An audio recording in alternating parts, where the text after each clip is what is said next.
Allô tout le monde, c'est Josée Dessureau, j'espère que vous allez bien. Je vais vous laisser un petit peu de temps pour vous connecter parce que c'est un sujet que, de toute façon, comme toutes les autres, que j'aime beaucoup pour pouvoir vous en parler un peu.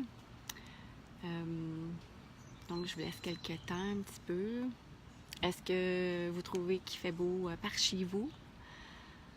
Chez nous, on est vraiment bien ici là, aujourd'hui, donc il fait 24 degrés, c'est parfait. Il y a un petit peu de vent, comme vous pouvez voir. Je ne sais pas si à cause de ça, vous allez moins bien m'entendre, mais bon.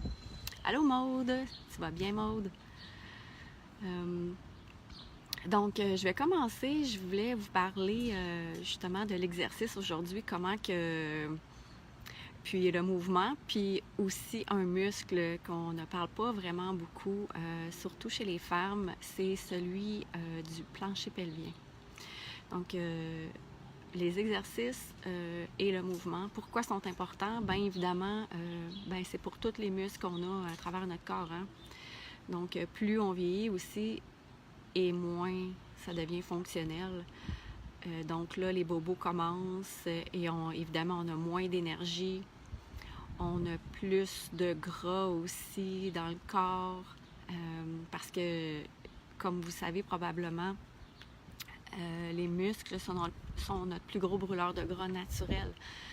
Donc, plus ils sont actifs, plus ils vont activer le métabolisme, plus ils vont brûler le gras aussi. Mais là, il y a une combinaison aussi avec l'alimentation, avec le sommeil, au niveau des hormones. Donc, tout ça, ça doit d'être quand même en équilibre de vie. Donc, c'est pour ça que, pour moi... Allô Nadia, ça va bien? Donc, c'est pour ça que pour moi, tous ces aspects-là sont importants dans la vie. Parce qu'il n'y en a pas un qui ne va pas sans l'autre. Donc, quand tu sais ce que tu fais, pourquoi tu le fais, pourquoi tu fais ton entraînement, pourquoi tu bouges, c'est beaucoup plus facile de le faire. Donc, quand tu as trouvé vraiment ton pourquoi, qui est selon moi la première clé, donc c'est vraiment ça. Pourquoi tu fais ton entraînement, pourquoi tu bouges. Donc, c'est là qui va être assez décisif selon moi si tu continues ou pas. Juste mon expérience, moi, j'aime beaucoup m'entraîner, sauf que je faisais du in and out, in and out. À un moment donné, je me suis dit, ça se peut pas, je suis tannée de recommencer tout le temps, mais qu'est-ce qui se passe? Pourtant, j'aime ça. C'est ça qui est arrivé, c'est que je savais pas vraiment pourquoi que je faisais ça. Donc, quand j'ai appliqué mon pourquoi, quand j'ai trouvé mon pourquoi, oh my God! Donc là, ça fait 3 ans que je fais de l'entraînement musculaire non-stop. Oui, j'arrête parce que vous savez que la récupération, c'est important aussi. Donc, ça, je le fais aussi. Mais je continue. Donc, ça ne me prend pas 6 mois, 3 mois avant de recommencer. Donc, c'est ça qui est la plus grosse différence. Donc, pour moi, l'exercice, le mouvement, ça veut dire je fais ce que je peux parce que souvent, il y a des conditions qui sont plus difficiles aussi. Donc, si pour vous, la marche, c'est votre entraînement, comme hier, je parlais avec Nathalie Jacob, qui a eu un gros accident de voiture. Donc, pour elle, maintenant, son entraînement, c'est la marche. Parce qu'au début, elle ne pouvait pas du tout s'entraîner. Même qu'avant, elle faisait. Puis là, à cause de ça, c'est impossible. Mais vu qu'elle avait envie de continuer, mais pour elle, c'est de marcher. Donc, marcher, c'est parfait aussi. C'est super bon. C'est ça qu'elle peut faire. Donc, vous le faites selon vos capacités, puis plus vous allez le faire, plus vous allez être capable d'en faire, plus vous allez être capable de rajouter des choses. Parce que quand j'ai commencé à m'entraîner, j'ai pas commencé avec des 30 livres, là, c'est pas vrai. J'ai commencé avec des plus petits poids, puis ce qui est le fun, c'est que le corps s'adapte. Puis ça aussi, c'est le fun. Donc, si ça s'adapte, je suis capable de lever plus pesant, je suis capable d'avancer plus avec ça aussi. Qu'est-ce que ça fait? C'est que ça stimule les fibres musculaires.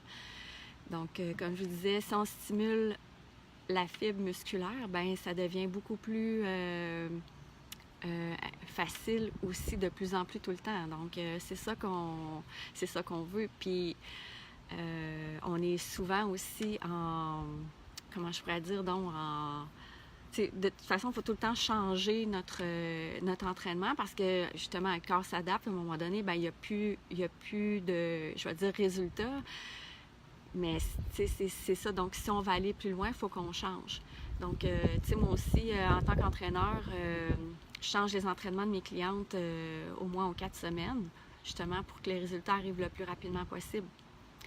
Puis, ben, en tant qu'entraîneur, moi aussi, j'ai un entraîneur en ce moment parce que, bon, c'est beaucoup plus facile. Puis, ben, évidemment, elle me pousse aussi, tu sais, fait que je trouve ça le fun d'avoir quelqu'un, tu sais, qui s'occupe de nous aussi, là, c'est super le fun. Puis, ce que je voulais vous parler aussi, c'est vraiment le plancher pelvien. Je vais juste vous montrer, je vais prendre mon modèle de plancher pelvien. Donc, vous voyez ici le petit muscle au fond. Donc, ça ici, c'est notre, en arrière, c'est la colonne vertébrale. Puis ici, c'est les os des hanches. Je pense que vous voyez très bien.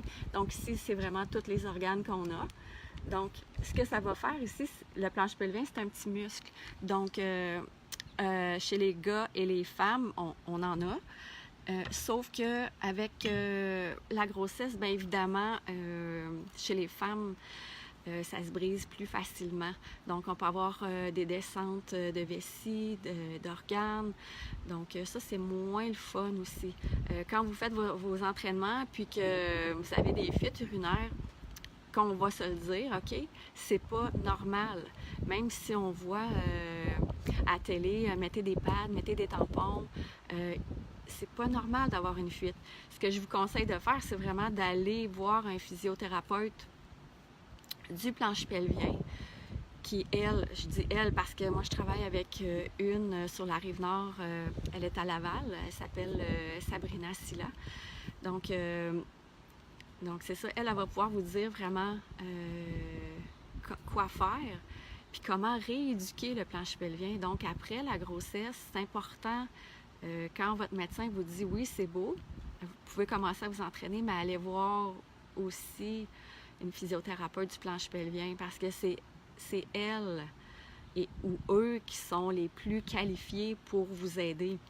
Ensuite, moi, j'arrive avec elle. Donc, je fais votre programme de rééducation du plancher pelvien tout en vous montrant comment aussi respirer parce que la respiration est très importante. Bien évidemment en tout temps, mais surtout là quand on s'entraîne. Parce que si vous bloquez votre respiration pendant votre entraînement et en plus que vous avez le plancher pelvien qui, je vais dire défectueux, mais qui a une petite blessure, donc c'est pas vraiment l'idéal. Alors, puis aussi, il y a la diastase. La diastase, c'est vraiment en avant. Je vais vous montrer une petite photo. Donc, c'est vraiment l'ouverture du six-pack, comme on dit. C'est qu'il y a une petite ligne blanche. Juste ici, la petite, je ne sais pas si vous le voyez, juste ici, il y a la petite ligne blanche. Donc, ça, qu'est-ce que ça fait? C'est que ça, évidemment, c'est un processus qui est normal parce que c'est un tissu conjonctif. Puis ce tissu conjonctif-là laisse la place au bébé. Donc, il s'étire. Donc, les muscles s'étirent aussi. Donc, ça fait une séparation dans le milieu. Donc, si vous commencez à faire des redressements assis, puis vous avez cette ouverture-là, c'est vraiment pas l'idéal non plus. Donc, arrêtez tout de suite de faire des redressements assis. De toute façon, on ne devrait même plus faire ça.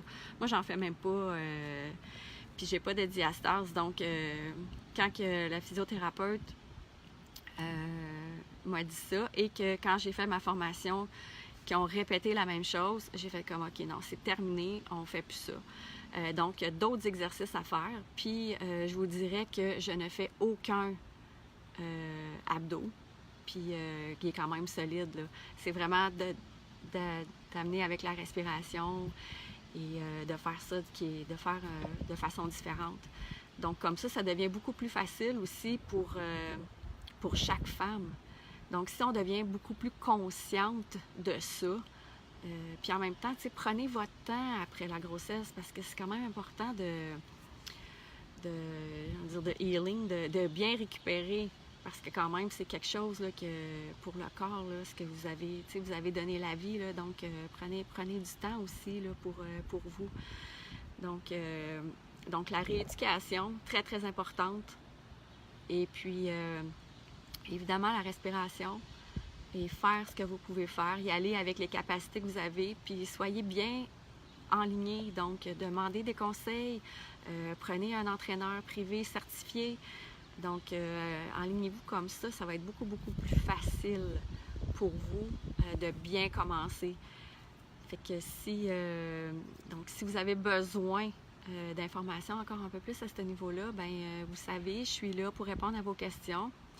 Puis aussi, vous pouvez toujours partager ce live, cette vidéo, parce que vous savez qu'il y a quelqu'un dans votre entourage qui a besoin de cette information-là. Donc, je vous encourage vraiment à le faire parce que c'est tellement un sujet qui est important, le plancher pelvien, la diastase. Donc, j'aimerais vraiment ça qu'on puisse faire une différence pour ces femmes-là parce que j'en ai quelques-unes clientes puis qui ont vraiment beaucoup souffert de tout ça. Donc, si on peut leur éviter ça, là, s'il vous plaît, partagez parce que ça va être vraiment un beau cadeau pour elles.